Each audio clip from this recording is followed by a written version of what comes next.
Oh my word, it's that Nick geezer. He's back on the camera again. He's got so many outlandish views, you know. Tell you what, he makes David Icke look sane. Well, if you think like that, you can piss off. My name's Nick, and yeah, I'm back. Alright. Save the applause till later. You gotta have the performance first, if you get my drift. Alright, I've got yet another... I mean, this has become like a real total series, hasn't it, you know. Someone sends me a private message, I answer it, people like it. Okay, people like this stuff. Great, yeah, okay. And it means my preparation for a video is like reduced. So that's also a good thing. So here we go. Got this individual saying, "Hi Nick, just like to ask you what you think about hexing people. Do you think it really works? If so, is there any danger associated with it, and would you ever do it?" Well, as far as do you think it really works, what have I been saying all along? It's not good to use the phrase "it works" when connected to anything occult, because it's inaccurate. Strange stuff occasionally happens, and that's more or less all we can say. Alright, strange stuff happens. It appears to be under some circumstances caused by the people who are doing it, and that's all we can say. Precisely what's going to happen, that's not necessarily controllable. Okay? How it's going to happen, we don't know. It's no, there's no form of occult type stuff which is like 110% reliable at all. So, why worry about that? All occultism is experiential and experimental. And that means all of it. That means good, bad, white, black. There is a white and a black, and I don't think there is. There's different just classes of emotion and morality that you deploy when you're doing weird stuff, and that depends upon the individual and depends upon the circumstances, and God knows alone what else. And some people say they do better with the emotion of anger. I personally do better with transcendental religious states of mind. There's different people who've got different attitudes to what is the occult anyway, and what kind of like state of mind you need when you're doing ritual.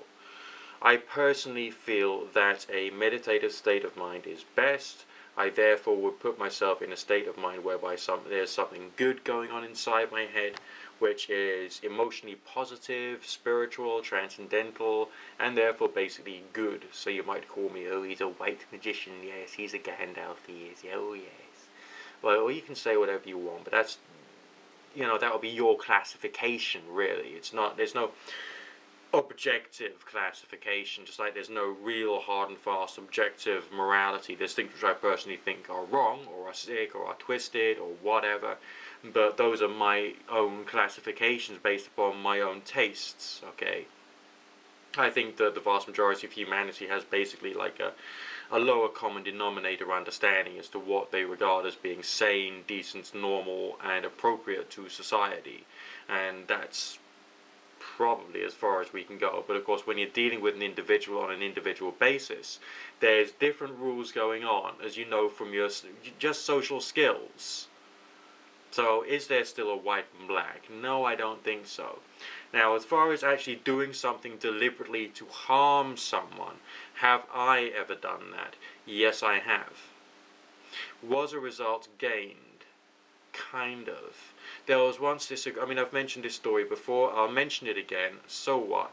There was once this real egregious arsehole, seriously unpleasant character, who I used to know. And I'm actually still feel very ashamed that I actually ever spent the time of day with this individual, because he was scum in every possible way. But I wanted to get to know him so I could try and understand what this wonderful thing that worked was, because all of the people in those days always used the phrase magic works. Of course, later in life, I know that is the wrong use of language, and it should be driven the hell out of all forms of New Age, supernaturalist, or occult circles for all time. I want that made perfectly clear. And I mean perfectly clear. It's just that strange stuff just happens once in a while, and it's experimentation that allows you to think, okay, maybe there's like consciousness everywhere, okay? Maybe we're a part of it, and maybe we can learn to manipulate it with practice. And everything starts with meditation. However, when I was dealing with this unpleasant arsehole, we had this argument in which he tried to do what YouTubers would call owning me, which he failed to do. He walked away, and as I prepared to get onto my motorcycle, I silently released all of my hatred and anger against this individual. And I felt it leave me. Whew, like a bolt of goo being catapulted. And he staggered and nearly fell over. At the same time. That was a kind of result, and that was interesting. There's lots of other things that I could mention which I'm not going to go into in this video. But sometimes for cathartic release, it is good to do these things, if you get my drift.